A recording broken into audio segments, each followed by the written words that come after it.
Welcome to Fan Friday, and this Fan Friday brings to you a very, very interesting question from King Tay 305, and he asks, who do each of you guys think are the top 5 most valuable superstars to the WWE right now? We initially thought this was going to be a super simple question, and we have reworked our lists. Like, at least I've reworked my list like a good 7 times as of this point. But I think Ryan probably has his nailed down tight. At least I'm hoping you do. So I'm just going to bring it over to you first.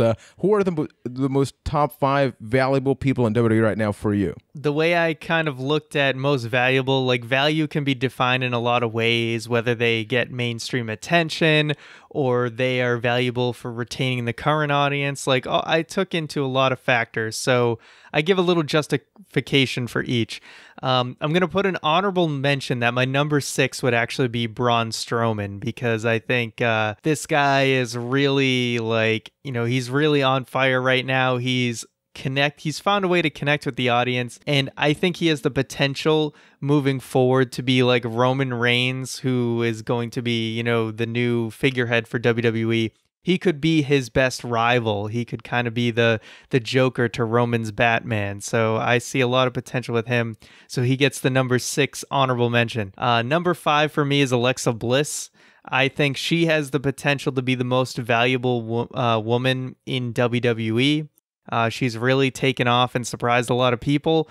I think she has the potential to even become more popular than someone like Charlotte and potentially cross the barrier between not just being a popular female wrestler, but maybe get some mainstream attention there too. Number 4 for me is AJ Styles. He's the best in-ring performer in the company.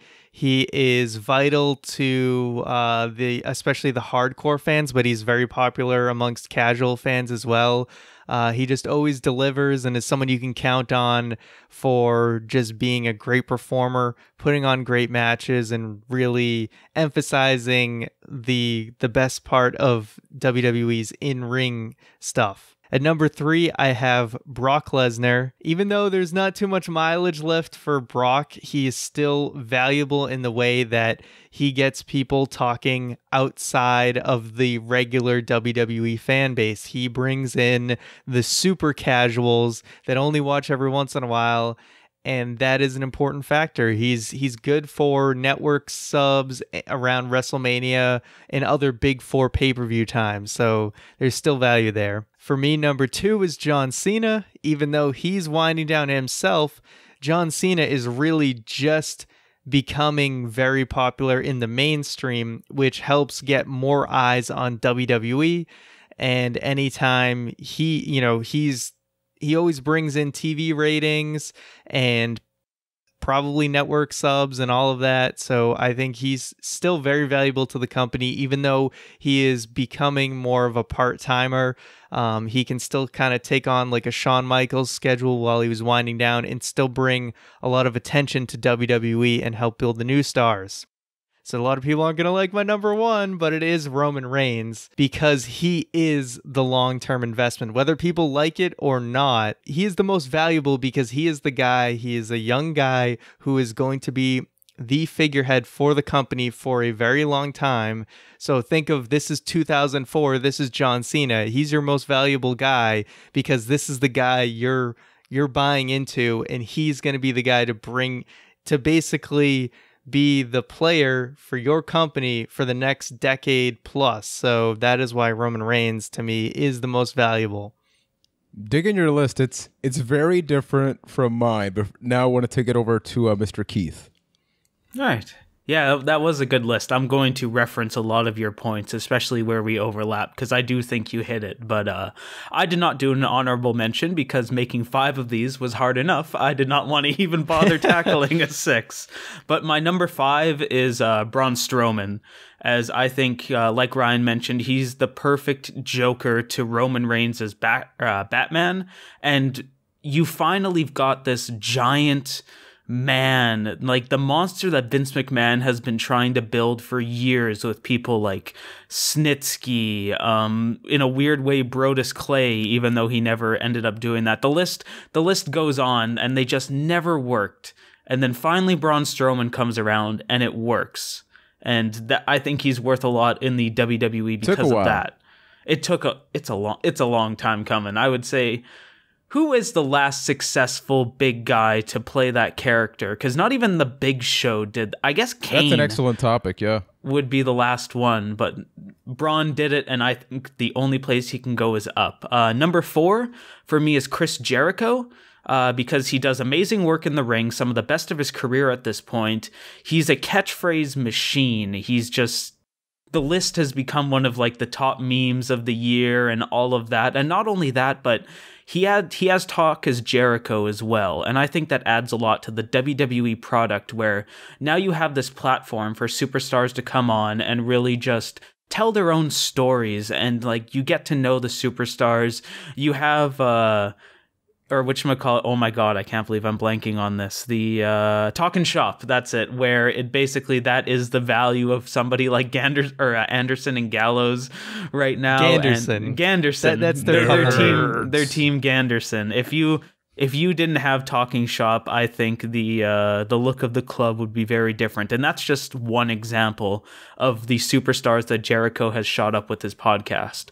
My number 3 is Finn Balor, because I think there's going to be a time where Finn Balor is the guy even more than Roman Reigns. I think Finn Balor is this future that everybody thinks Roman Reigns is. He's a lot like, to use the John Cena comparison, I think that we are in a time right now where Finn Balor is John Cena when Randy Orton was the top guy. We all thought for a long time back then that Randy Orton would be the future, the guy, and it ended up being John Cena. And I think that's where they're going with Finn, because not only is he's got the look, everybody loves him, even the hardcore fans love him, but those abs, you can ride those abs to the bank. No Tony Nese, but he's pretty close. He's pretty close. My number 2, because he's the present, that's Roman Reigns. He's the golden boy of the WWE right now. And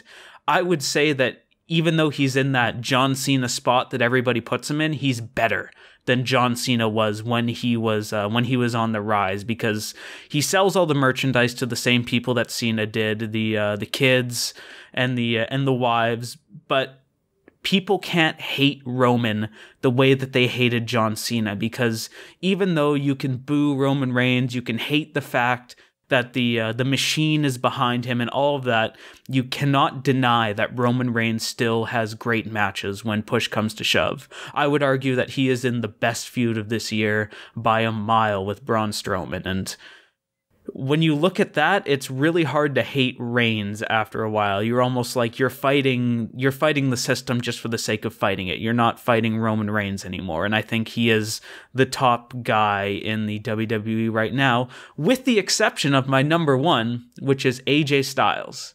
Because I'm a big believer. I really like that line that I attribute to Stan Hansen, that you're only as good as the guy across from you in the ring. And AJ Styles is the best, period. And whoever he is in the ring with, he makes them better. And the way you increase the value of an overall company is by making everyone look good. And if somebody is in the ring with AJ Styles, they look good most of the time. There are exceptions, of course, but the guy had an incredible match and an incredible feud with James Ellsworth, to the point where somebody argued that he was the breakout star of the year. Boy. If that doesn't sell AJ Styles' value, I really don't know what is. And that's all I really need to say about that, because AJ creates a strong, valuable company just by his presence alone. Your guys' list is are drastically different than mine. So at number 5 for me, I actually have Triple H. And that's because before we started working on this video, Keith and I were talking about Triple H. And if you want to talk about most value, many of these guys were brought in thanks to Triple H. So if it was not for his involvement, not even as what he's done before on a wrestling capacity, this is strictly about the Performance Center, about bringing in talent from Japan, about having these conversations, about trying to shift the product, like at least in NXT. You know, we are not behind the scenes to really say like what exactly he's been up to or not, but we definitely get some kind of influence. Plus, like, he can point to the person next to him like nobody's business in a picture, and we have proof of that. So at number 4, I'm going with your number 1, Keith, and that's the phenomenal one, AJ Styles. And for a couple of different reasons, like I'll say that AJ is able to bring a legitimacy to WWE that was not there before, because people were saying, hey, to watch real wrestling, you got to watch New Japan Pro Wrestling, you got to watch Ring of Honor. What happens when the TNA guy, the Ring of Honor guy, the New Japan Pro Wrestling guy actually goes into WWE, has great matches, great storylines, he's able to mesh in well, where now it feels weird to even think about the fact that AJ used to be in a company like TNA, because he blends in so well. You know, people compare him a lot to Shawn Michaels, and I think that's for good reason. That's because he can have, as you said, a great match with anybody, and he's somebody that when he has a match, you got to look forward to it. Even if you don't know his opponent, you know it's going to be really good.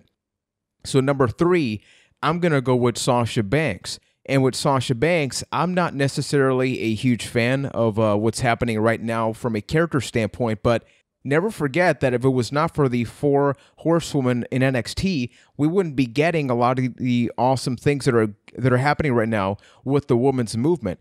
And the Sasha Banks character, I think, has transcended the WWE. Like the other day, I was driving down the road and I saw a billboard with this model, and she had a boss thing. Like, you could tell that was not a WWE one. But hey, if I had to put money on something, I would say that the boss Sasha Banks had some sort of influence that led to like that company wanting to do that. And that's because you bring this kind of marketable person that stands for something that maybe that we don't really care about too much, but you can't deny the influence that she has on little girls and other women that want to be the boss in their own lives. So at number 2, I have The Miz. And now The Miz is no 5-star wrestler. He's said so himself in many times, but you know who The Miz is. You know where The Miz came from. You know what he's all about. You're always going to get at least a passable to good promo. Even if something's a train wreck, he tries to make it as entertaining of a train wreck as possible. And he's somebody that if you stop watching WWE for a little while and you come back to it, he's a familiar face. Like, he is somebody that's hateable in an era where it's very hard to be hated unless you're a Jinder Mahal, unless you're like this anti-American character. It feels like it's impossible for you to be hated, but The Miz is able to do that. And when you think about all the media coverage, all the things he's able to do outside of actually being in the ring or doing the Miz TV segments, like, the man is a gold mine for the WWE. And number 1 is Xavier Woods. So initially, I was going to put the New Day, but think about the entire movement that Xavier Woods has pulled upon. I'm subscribed to a ton of YouTube channels, and in the past months, the New Day has been in all of them.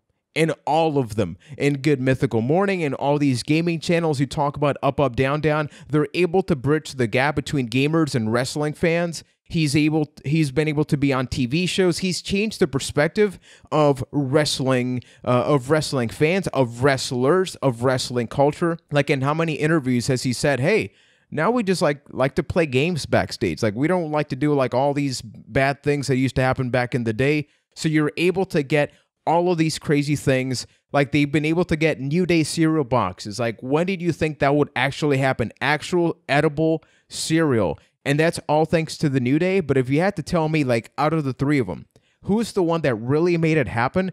It's got to be Xavier. It's the guy that, ironically enough, and up until the last year, feels like he was talked about the least. It was all about Big E and Big E becoming champion, or Kofi's been in the WWE for a long time. When is he going to get a championship opportunity? No. Xavier Woods is the thriving force in the New Day, and that's why he's easily my number 1 most valuable superstar in the WWE right now. So, gang, you have a plethora. You have 3 completely different lists Ryan and Keith, like your guys are pretty similar, but even the ranking themselves change a lot. But I think that goes a lot to say about value. Like defining value is really, really challenging, especially you can have hours of conversation. So we'd love to know what you guys think about this. Which list do you agree with the most? Or definitely comment if you're watching us on YouTube with your 5 most valuable superstars in the WWE. Thank you to King Tay for the question. Also, if you want to support us directly, you can do so by going to patreon.com/bythethat. You get early access. You get access to a Discord channel. You get a bunch of different perks. You can check out our podcast available right here on YouTube every single Wednesday night live at 7:15 p.m. Eastern Time, or you can check out the archives. Until next time, thank you for watching and listening, and we'll be back with a lot more right here on Byte That.